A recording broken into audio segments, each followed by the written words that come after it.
بسم الله الرحمن الرحيم. السلام عليكم ورحمة الله وبركاته. الحمد لله وحده.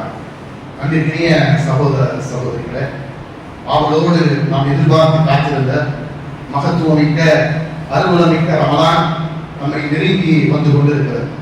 ரமலானுடைய சிறப்புகள் எல்லாம் ஏராளம் நமக்கு சொல்லப்பட்டிருக்கும், கேட்டிருப்போம், படித்திருப்போம். குறிப்பாக நாம் இந்த ரமலானை வரவேற்க வேண்டும் என்று சொன்னால், நம்முடைய பெண்களை நீங்கள் பார்த்தீங்கன்னா ரமலான் வருவதற்குள்ளாகவே வீடுகள் என்ன செய்வாங்க, புகைத்து வெள்ளை அடித்து சுத்தம் செய்து நோன்பு வருது, நோன்பு கூட நஷ்டம் சுத்தம் செய்யணும், கடையெல்லாம் சுத்தம் செய்யணும், எல்லாம் சரி. ஆனா அந்த தூய்மையை அல்லாஹ் நேசிக்கிறான், தூய்மையாளரை விரும்புகிறான். அந்த இல்லத்தை தூய்மைப்படுத்துவதை விட ரமலானை வரவேற்க காத்திருக்கக்கூடிய நாம் நம்முடைய உள்ளத்தை முதலில் தூய்மைப்படுத்த வேண்டும். ஏன் பெருமானார் ஸல்லல்லாஹு அலைஹி வஸல்லம் அவர்கள் சொல்றாங்க, ஒவ்வொரு வியாழக்கிழமையும், வாரந்தோறும் ஒவ்வொரு வியாழக்கிழமையும் மூமின்களுடைய அமல்கள் அல்லாஹ்விடத்திலே கொண்டு போய் சேர்க்கப்பட்டு சமர்ப்பிக்கப்படுகிறது. அப்பொழுது அல்லாஹ் ரப்பல் ஆலமீன் இரண்டு சாராருடைய அமல்களை ஏற்றுக்கொள்ள மாட்டான், நிறுத்தி வைத்துள்ளான். அதில் ஒருவர், ஒரு சாரார் அல்லாஹ்வுக்கு இணை கற்பிக்கக்கூடியவர்கள். அவர்கள் எவ்வளவு நல்லவர்களை செய்தாலும் இணை வைக்கக்கூடிய நிலையில் அவருடைய நல்லவர்கள் ஏற்றுக்கொள்ளப்படாது. இரண்டாவது சாரார் யார்? தன் சகோதரனோடு சண்டையிட்டுக் கொண்டவர், தன் சகோதரனுக்கு ஒரு உறவை முறித்தவர், தன் சகோதரனோடு பேசாமல் இருக்கக்கூடியவர்.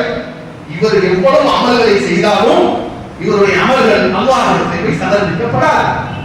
அல்லாஹ்விடத்திலே கொண்டு போய் அமல்கள் சமர்ப்பிக்கப்பட்டால்தான் அதிலே நன்மை தீமை பார்க்கப்பட்டு நம்மை சொர்க்கத்தை நோக்கி அவர் அழைத்துச் செல்லும். மீசான் கராசியில் இருக்கப்பட்டு அப்படின்ற நம்ம நோன்புல இரவெல்லாம் வீட்டு வணங்க போகிறோம், பகலெல்லாம் நோன்பு நோக்க போகிறோம், அவருடைய வேதத்தை ஓதப் போகிறோம், நிறைய தான தர்மங்களை செய்ய போகிறோம். இந்த அமல்கள் எல்லாம் அல்லாஹ்விடத்தில் போய் சேர வேண்டும் என்று சொன்னால் ரமலான் வருவதற்கு முன்பாக யாரிடத்திலெல்லாம் மனஸ்தாபம் ஏற்படுத்தினோம், சண்டையிட்டு இருந்தோமோ, நான் பேச மாட்டேன், அவன் முகத்திலையும் முடிக்க மாட்டேன், ஒரு தாய் மக்கள், ஒரே தாயின் கருவறையில் இருந்த பூமிக்கு வந்த சகோதரர்கள் ஒரு அங்குலம் சொத்துக்காக, ஒரு அடி சொத்துக்காக இவன் முகத்தில் நான் முடிக்க மாட்டேன், என் முகத்தில் நான் முடிக்க கூடாது, இவன் செத்தா நான் போக மாட்டேன், அவன் செத்தா நான் போக மாட்டேன். யாரு? ஒரு தாய் வயிற்றிலிருந்து வந்த சகோதரர், ஒரு தாய் வயிற்றிலிருந்து வந்த சகோதரிகள். எனக்கு கூடுதலாக நகை போட்டாங்க, அவருக்கு கூடுதலாக நகை போட்டாங்க, எனக்கு போடல, சண்டை. நம்ம கொள்கை சகோதரர் மத்தியில கருத்து வேறுபாடு, மனஸ்தாபங்கள்.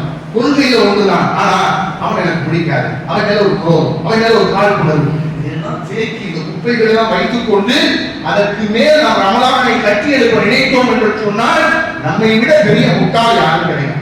முதலில் என்ன செய்ய வேண்டும்? உள்ளத்தை தூய்மைப்படுத்த வேண்டும். யார் அல்லாஹ்வுக்காக முந்திக் கொண்டு சண்டையிடக்கூடிய இரண்டு சகோதரர்கள யார் அல்லாஹ்வுக்காக முந்திக் கொண்டு சலாம் வைத்து சமாதானத்தின் பக்கம் செல்கிறாரோ அல்லாஹ் அந்த அடியாரை நேசிக்கிறார். அல்லாஹ்வுடைய நேசத்துக்காக இவ்வளவு தியாகம், அல்லாஹ்வுடைய நேசத்தை பெற வேண்டும் என்பதற்காக இவ்வளவு உழைப்பு. அந்த நேசத்தை அல்லாஹ் எங்கே வைத்திருக்கிறான்? தன் சண்டையிட்டுக் கொண்ட சகோதரனோடு தூக்கி எறிந்து மன்னியுங்கள். அல்லாஹ் சொல்லலையா? அபூபக்கர் ரலியல்லாஹு அன்ஹு அவருடைய அருமை மகள் ஆயிஷா ரலியல்லாஹு அன்ஹா மீது அபூபக்கரிடத்தில் உதவித்தொகை பெற்ற மிஸ்டர் அபூதுவை பரப்புகிறார். இனி ஒருபோதும் நான் இவருக்கு உணவளிக்க மாட்டேன் என்று அல்லாஹ் மீது சத்தியமிட்டு அபூபக்கர் சொல்கிறார். அல்லாஹ் வசனத்தை இறக்குகிறார், மன்னியுங்கள். அல்லாஹ் உங்களை மன்னிப்பதை விரும்ப மாட்டீர்களா? எவ்வளவு பெரிய துரோகம்! தன் மகளை, உம்முல் மூமினீனை, பெருமானார் ஸல்லல்லாஹு அலைஹி வஸல்லம் நேசத்திற்குரிய மனைவியை, இந்த சமுதாய தலைவியை அவர்களை குறித்து ஒரு அவதூறை பரப்புவதிலே உடன்படக்கூடியவராக ஒருவர் உதவிப்படுத்தவர் இருக்கிறார். ஒரு தகப்பனாக இருந்து சிந்தித்து பாருங்க, எவ்வளவு வேதனை இருந்திருக்கும். ஓடுறேன் இந்த வசனம் இழங்கிற உடனே மிஸ்டர் எங்கே என்று அபூபக்கர் திருவண்ணாமலை மதீனாவில் ஓடி சென்று மிஸ்டரை கட்டி பிடித்து, நீ உனக்கு நான் எல்லா காலம் உதவி செய்கிறேன். எதற்காக தெரியுமா? அல்லாஹ் என்னை மன்னிக்க விரும்புகிறேன், என் பாவங்களை அழிக்க விரும்புகிறேன். ஆகவே நீ எவ்வளவு பெரிய துரோகம் செய்தால் உன்னை நான் மன்னித்து விட்டேன். எவ்வளவு பெரிய பாவம்! சின்ன சின்ன விஷயங்களுக்காக சண்டையிட்டுக் கொண்டு இன்றைக்கு சகோதரத்துவத்தை முறித்துவிட்டு நான் அவரோடு பேச மாட்டேன், அவன் வீட்டுக்கு போனால் நான் இருக்க மாட்டேன் என்றெல்லாம் பேசினோம் என்று சொன்னால் சைத்தானுடைய தண்டனை. பெருமானார் ஸல்லல்லாஹு அலைஹி வஸல்லம் எதை எதோடு சேர்க்கிறாங்க தெரியுமா? நாம் நினைக்கிறோம் நமக்கு தௌஹீத் இருந்தா நாம சொர்க்கத்துக்கு நுழைந்து விடலாம் என்று எண்ணிக் கொண்டிருக்கிறோம். ரசூலுல்லாஹ் எப்படி கொண்டு வந்து கலை கொண்டாங்க தெரியுமா? யாருடைய உள்ளத்திலே அனுபவ ஈமான் இருக்கிறதோ அவர் நரகம் போக மாட்டார், ஈமான் கொண்டவர் சொர்க்கம் தான் நுழைவார். ஈமான் இருப்பதுக்கு அடையாளம் தெரியுமா? ரசூல் அந்த தொழுகையை இருக்கிறது, ஹஜ்ஜை சொல்லல, சதக்காவை சொல்லல, ஜக்காத்தை சொல்லல, தன் சகோதரனோடு சகோதரன் போவார், தனக்கு விரும்புவதை தன் சகோதரனுக்கு விரும்புவார், தன் சகோதரனோடு உறவு கொண்டாடுவார், அவருக்கு நல்ல காரியங்களை செய்வார்.